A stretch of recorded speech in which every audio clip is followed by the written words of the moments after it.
언제나 후회 없는 선택, 믿고 보는 깔끔 영어 이정호입니다.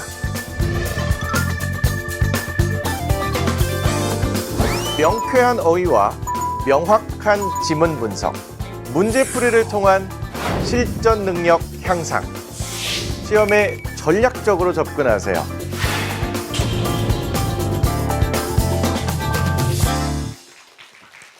안녕하세요. 저도 이 영상을 며칠 전에 받았는데요. 볼 때마다 너무 민망하더라고요. 근데 이렇게 화면을 휴대폰으로 볼 때는 작아서 그래도 볼만했는데 이렇게 크게 보니까 얼굴 피부나 주름 같은 것도 싹 다 보이고 조금 더 민망한 것 같습니다. 자, 저는 현재 인천 안남중학교에서 근무를 하고 있고요. 그리고 EBS 중학 프리미엄, TV 중학, 그리고 강남구청 인터넷 수능 방송에서 영어를 지금 학교에서는 17년째, 그리고 인터넷은 이런 강의들은 12년째 진행을 하고 있습니다.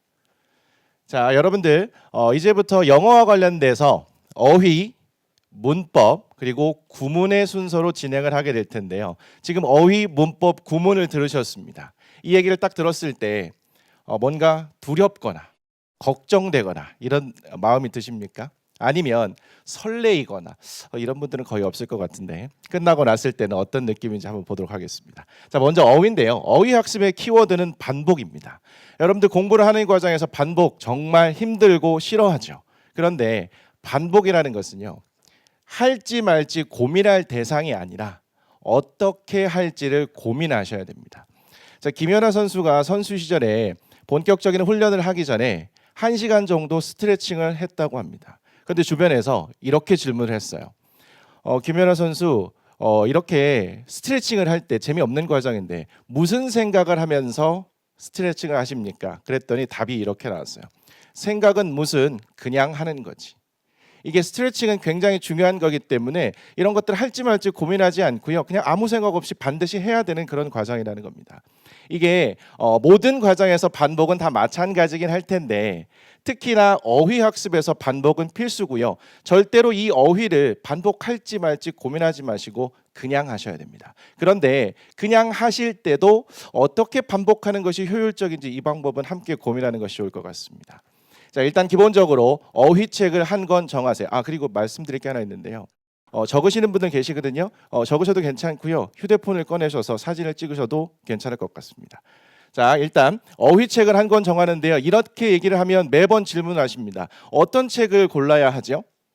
서점이나 인터넷 서점에 가셔서 가장 잘 팔리는 어휘책 3권을 보시고요. 그 중에서 자기 스타일에 가장 맞는 책을 고르시면 됩니다. 이건 어휘책뿐만 아니라 모든 책이 다 마찬가지예요. 이렇게 베스트셀러 3권 중에서 한 권을 고르시면 책을 잘못 골라서 내가 공부를 못한다라는 소리는 할 수 없을 겁니다. 자신의 스타일에 맞는 걸 고르시면 되겠습니다. 그런데 어휘책을 딱 펼쳤는데 전부 모르는 단어, 이거는요 의욕이 불타서 고르고 싶은 마음은 들겠지만 그렇게 고르시면 대부분 망합니다. 일단 30%에서 많게는 50% 정도 아는 단어가 포함되어 있는 단어책을 고르셔야 돼요.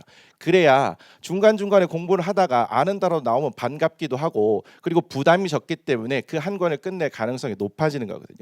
절대로 모르는 단어가 많은 것보다는 일정 부분 아는 책을 고르셔야 됩니다. 그리고 제가 밑에 보시면 1학년 50개, 2학년 40개, 3학년 30개씩 암기한다라고 이렇게 놨는데요. 이거는 기본이고요. 사실 여기 오신 분들은 그래도 공부를 해보겠다고 마음을 먹으신 분들이잖아요. 그렇지 않으면 이 개수가 상당히 부담스러울 텐데 사실은 개인적인 자리라면 조금 더 개수를 늘려도 괜찮다고 말하고 싶습니다. 사실 말해버렸죠. 근데 이론적으로 보게 되면 1학년 때 50개를 암기한다고 치면 1년 365일 중에 주말 빼고 뭐 쉬는 날 빼고 다 하면 300일 정도를 공부한다고 하면 15,000개 정도가 되겠네요. 만약에 40개 정도를 300일 공부한다면 12,000개입니다. 여러분들이 수능을 보게 될 때 필요한 어휘 수가 제가 보기에는 넉넉 잡고 한 8,000단어 정도면 괜찮을 것 같거든요. 그러면 1학년 때 다 끝날 것 같은데요. 그런데 절대로 그렇게 되지 않죠. 왜 그럴까요? 다 까먹기 때문입니다. 마치 우리의 머리를 깨진 항아리와 비유를 하자면 단어를 암기했는데 밑에 항아리가 깨져서 물이 다 빠지는 것처럼 단어가 다 빠져나가는 그런 느낌입니다. 질문 하나 드릴게요. 자, 깨진 항아리가 있습니다. 밑 빠진 독이라고 이렇게 표현을 하죠. 이 밑 빠진 독에 물을 채우는 방법이 뭘까요? 제가 선물을 준비했으면 선물을 드릴 텐데 좀 여유가 있는 것 같습니다. 자, 밑 빠진 독에 물을 채우는 방법은 뭘까요? 복습이요, 네? 또? 아, 그렇습니다. 자, 이분 정답 맞추셨습니다. 자, 밑 빠진 독에 물을 채우는 방법은요, 빠져나가는 양보다 더 많은 양의 물을 넣으면 됩니다. 그러면 단어를 30개를 외웠는데 내가 20개를 까먹고 10개만 남는다고 해보세요. 그러면 30개가 아니라 60개를 외우면 10개가 아니라 20개가 남겠죠. 그래서 일단은 단기간 내에 그것도 물을 채우기 위해서는요, 쫄쫄쫄쫄 부어서는 물이 다 빠져나갑니다. 일단 단기간 내에 집중적으로 충분한 양을 넣어주시는 것이 무엇보다 중요합니다. 그래서 빠져나가는 양보다 이렇게 물이 늘어나는 양이 더 많아야 된다는 거죠. 또 한 가지입니다. 물을 일단 충분한 양을 넣어서 채워놨어요. 그런데 여전히 까먹는 양, 물이 빠져나가는 양은 있습니다. 그 다음에 이 수준을 물이 채워진 걸 계속 유지하기 위해서는 어떻게 해야 될까요?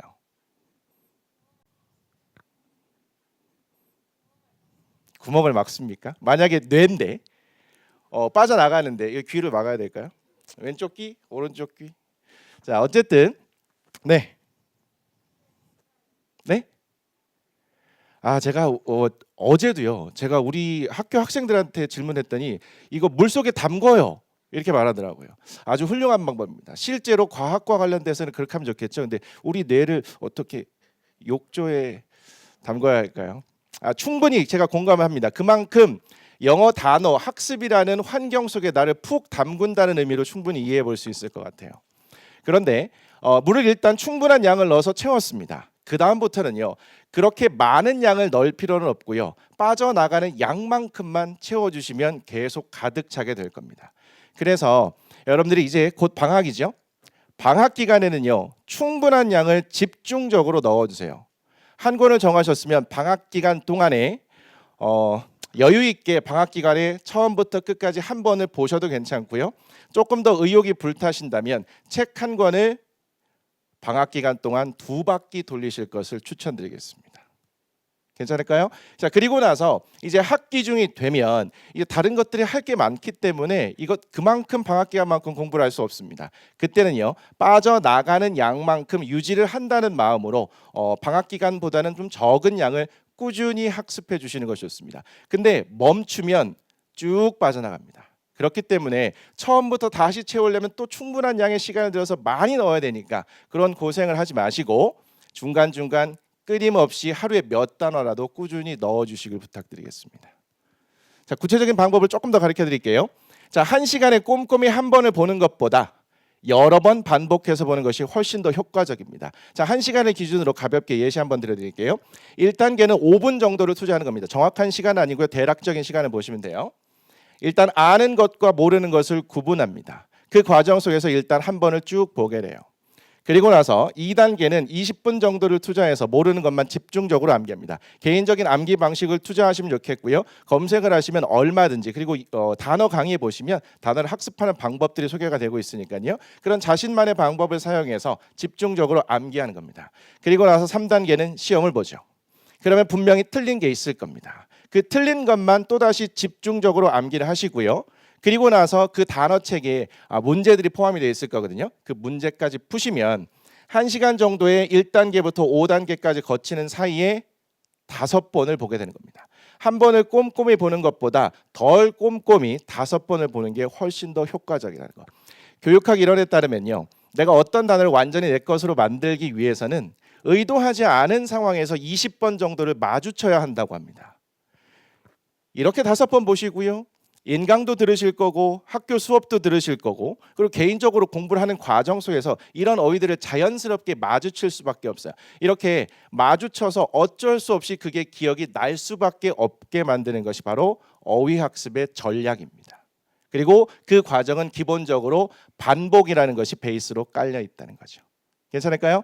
자, 어휘학습 제가 조금 더 시범을 보여드리고 싶은데 다음 게 또 할 게 많아서 이제 문법으로 넘어갑니다. 자, 문법은요. 키워드가 문법의 큰 그림을 그리는 겁니다. 그런데 이 문법의 큰 그림을 그릴 때는요. 기본 포인트가 명사, 동사, 형용사, 부사의 개념을 통해서 문법의 큰 그림을 그리는 겁니다. 철진한 이런 팔품사 얘기를 하려는 걸까요? 한번 쭉 들어보시죠. 제가 이 문법과 관련돼서는 수업도 잠깐 하게 될 것 같습니다.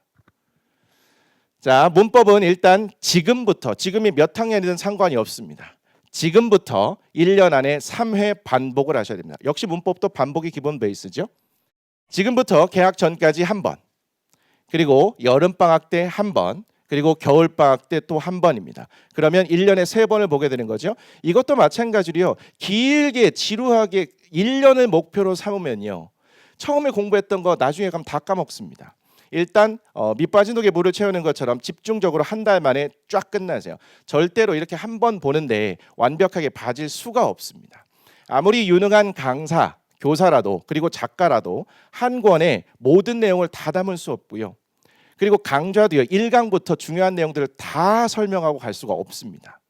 그렇기 때문에 처음부터 완벽하게 하려고 하지 마시고요.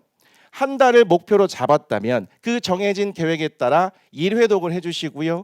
그 과정 속에서 큰 그림을 그리는 것이 무엇보다 중요합니다. 그래서 골격을 딱 잡아놔야 그 다음에 공부할 때 그 골격 안에서 살을 붙여나갈 수 있게 되는 거거든요. 자, 그러면 큰 그림을 어떻게 그리면 될까요?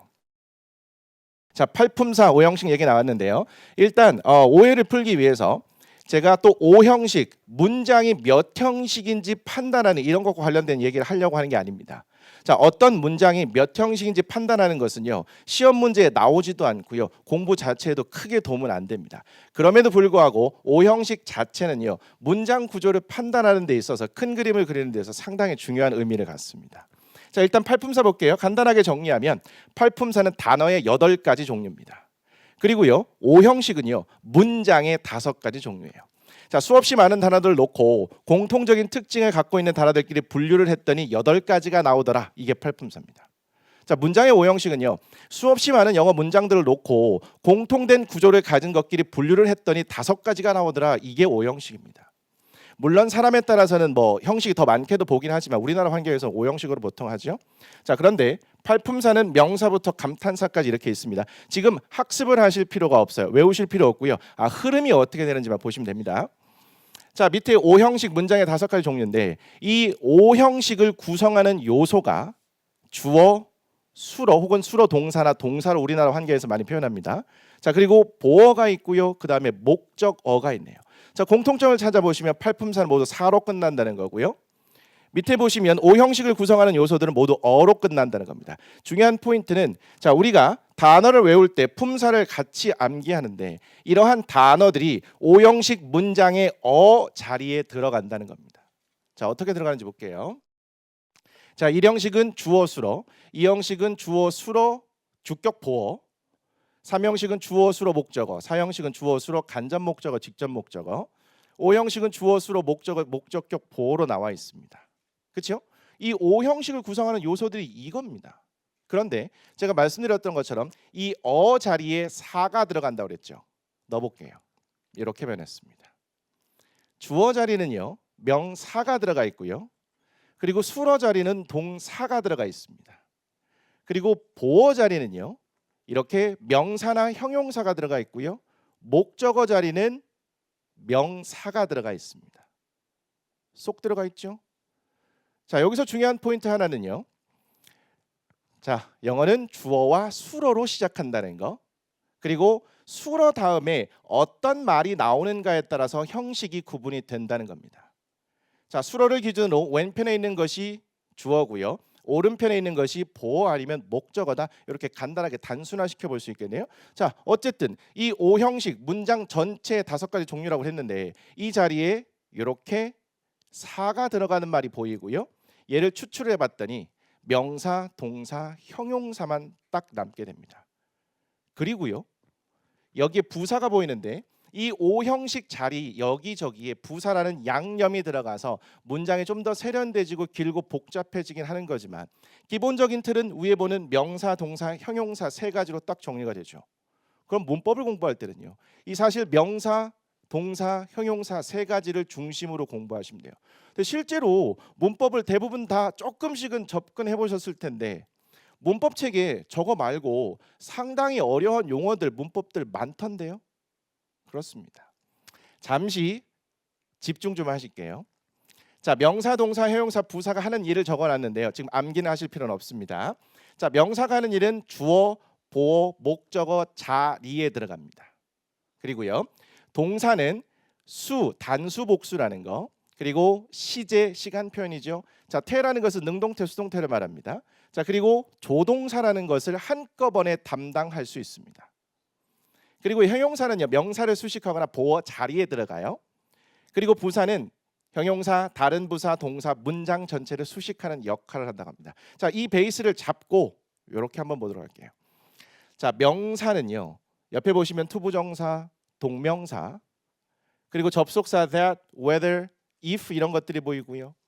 의문사 절, 혹시 간접 의문문이라는 거 들어보셨습니까? 여기에 해당되고요.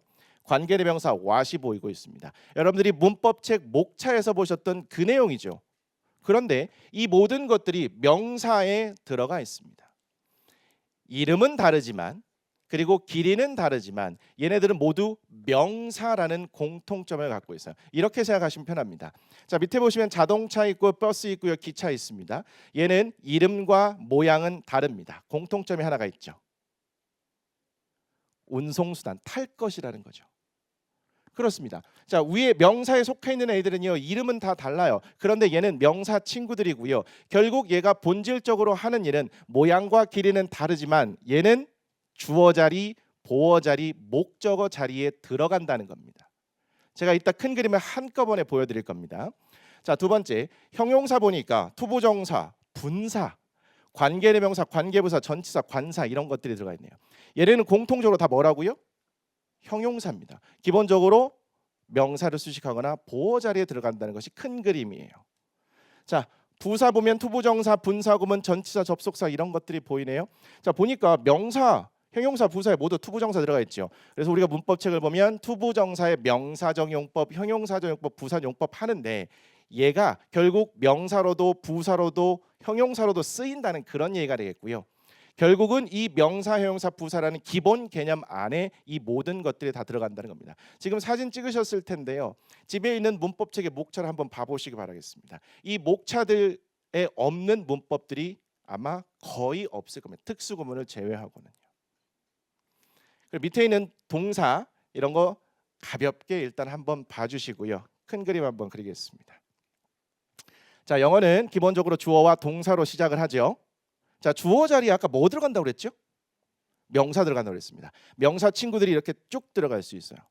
얘네들을 개별적으로 공부는 하시는데 이게 중요한 건 개별적으로 공부하다 보면 절대로 큰 그림이 그려지지 않고요. 여기저기서 배웠던 지식들 뭔가는 있는 것 같은데 하나로 모아져서 큰 그림이 그려지지 않고 자꾸 문법이 어렵게 느껴질 수 있습니다. 그리고요. 아까 주어 자리에 명사가 기본적으로 들어간다 그랬죠? 그래서 이 주어 자리에 쓰인 명사 앞에 한 단어짜리의 형용사 그리고 두 단어 이상의 형용사들은 모두 다 명사 뒤쪽으로 위치하게 됩니다. 보셨던 형용사가 이렇게 들어갈 수 있고요. 그리고 뒷자리 형용사에도 조금 더 길어진 형용사가 이렇게 들어갈 수 있어요. 잘 보세요. 이 그림이 이렇게 바뀝니다. 동사를 기준으로 동사 앞에가 주어 자리라고 그랬죠? 동사를 기준으로 동사 다음 자리가 보어와 목적어 자리였습니다. 그런데 보어 자리에 들어갈 수 있는 거 아까 명사였죠. 똑같은 아이들이네요. 목적어 자리에도 들어갈 수 있는 아이가 명사였습니다. 자, 바뀌신 거 보입니까?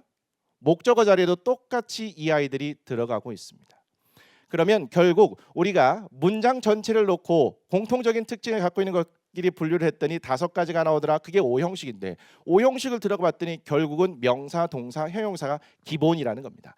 따라서 이 기본 개념을 놓고 나서 문법을 접근을 하시면 훨씬 더 큰 그림을 그린 상태에서 문법을 그릴 수가 있다는 거죠. 자, 문법책을 보시면 이런 순서로 되어 있지 않은 책들이 대부분일 겁니다. 그런 걸 공부하는 과정 속에서도 동명사? 이 동명사는 명사였었지. 그래서 기준 잡아서 주어 자리, 보어 자리, 목적어 자리 이런 것들 항상 기준을 잡아주신다면 여러분들이 흔들리지 않고 큰 그림을 그리며 문법을 공부할 수 있을 겁니다. 자, 문법 이 정도로 정리하도록 할게요. 자, 이제 마지막으로 구문과 관련된 학습 설명드리겠습니다. 자, 키워드는 3학년인데요. 중학교 3학년 때 시작하자. 빠르면 중학교 3학년 올라가면서 시작하셔도 괜찮고요. 조금 늦으면 중학교 3학년 여름방학, 아무리 늦어도 중3 겨울방학 때는 구문을 시작하시기를 적극적으로 추천드리겠습니다. 자, 구문이라는 건 뭐냐면요. 문장을 빠르고 정확하게 해석하는 연습입니다. 따라서 이걸 더 간단하게 하면 문장 해석이라고 보시면 돼요. 자, 단어 알고 문법을 알아도 해석이 되지 않는 문장들이 상당히 많습니다. 여러분들 고등학교 1학년 올라가시면 바로 3월 말에 모의고사라는 걸 치르는데요. 이 모의고사는 중학교 때 영어 공부하듯이 교과서에서 배웠던 지문들, 문법들을 가지고 시험을 보는 것이 아니라 그동안 쌓아왔던 기초 지식을 가지고 얼만큼의 실력이 되는가를 측정하는 시험입니다. 거기에 상당한 수준의 문장들이 포함이 되거든요. 그런 문장들을 아무런 대비 없이 딱 맞닥뜨렸을 때 굉장히 당황하고 위축되게 됩니다. 고등학교 1학년 3월 과정부터 그렇게 위축되기 시작하면 나머지 전 과정이 위축될 가능성이 상당히 높아요. 자, 고등학교부터는 게다가 추상적인 문장들이 점점 많아져 가지고 단어 공부하고 문법 공부해서 해석이 다 됐는데도 이해가 되지 않는 문장들도 수두룩하게 쏟아집니다. 자, 평소에 다양한 분야의 독서를 통해서 문해력을 기르자고 나왔는데 사실 독서 시간도 만만치가 않죠. 그런데 아까 수학에서도 보셨듯이 점점 더 문장들이 길어집니다. 문제들이요. 그래서 문해력은 기본이 되어야 되는데 가능하신 분들이라면 독서도 꾸준히 해주시고 그렇지 않다면 문제를 볼 때도 그 영어 지문을 통해서도 상당한 내용들을 접할 수 있기 때문에 문해력을 키우는 효과가 있어요. 그렇기 때문에 평상시에 영어 공부를 하는 과정 속에서도 문해력을 좀 키워주시고 그렇지 않다면 여유가 되실 때 아까 말씀드렸지만 너무 꼰대 같은 얘기긴 한데 휴대폰 말고 책도 간간히 보시면 좋을 것 같습니다. 자, 구문학습법 요거 중학교 3학년 때는 꼭 시작해 주시길 부탁드릴게요. 정리합니다. 자, 단어는 하루에 정해진 개수를 여러 번 반복하시는 건데요. 기초 단어는 늦어도 중학교 2학년 때까지는 암기를 해주시는 것이 좋습니다. 그리고 나서는요. 그 다음부터는 단어장에 의존하지 마시고요. 독해를 하는 과정 속에서 단어를 암기하시는 것이 훨씬 더 효과적입니다. 자, 문법은요. 한 권을 정해서 1년 안에 3번을 반복하시기를 추천드린다고 말씀드렸고요. 특히 1회독이 중요합니다.